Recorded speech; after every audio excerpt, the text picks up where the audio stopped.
રાજકોટ જિલ્લાના ધોરાજી પંથકમાં સરકાર દ્વારા ટેકાના ભાવે ઘઉંની ખરીદી હજુ શરૂ ન થતા ખેડૂતોમાં ભારે રોષ અને નારાજગી જોવા મળી છે।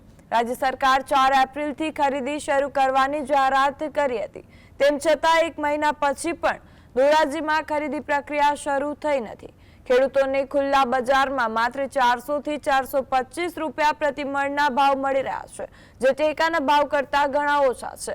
ખેતીના વધતા ખર્ચ અને દેવાના બોજ હેઠળ ખેડૂતો આર્થિક સંકટમાં મુકાયા છે। ધારાસભ્ય મહેન્દ્ર પાડલિયાએ ઉચ્ચ સ્તરે રજૂઆત કરીને તાત્કાલિક ખરીદી શરૂ કરવાની માંગ કરી છે।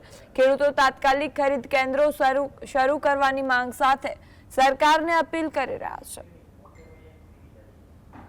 ધોરાજી તાલુકાની અંદર ઘઉંની ખરીદી સરકારે ચાલુ નથી કરી, બીજા સેન્ટરને ચાલુ થઈ। ખેડૂતને અત્યારે બહુ નુકસાન થયું, કારણ કે બજારની અંદર ખુલ્લાની અંદર 400 થી 450 રૂપિયામાં ખેડૂતે ઘઉં વેચી નાખ્યા। અત્યારે 70 થી 80% ઘઉં વેચાઈ ગયા, ખાલી 20% રહ્યા છે। ખેડૂતને નુકસાની છે। અત્યારે ટેકાનો ભાવનો જણસીનો ફાયદો ખેડૂતને ન થયો, અને ઉનાળુ જે વાવેતર થોડું ઘણું કર્યું તેમાં કમોસમી વરસાદ થયો, એમાંય નુકસાન।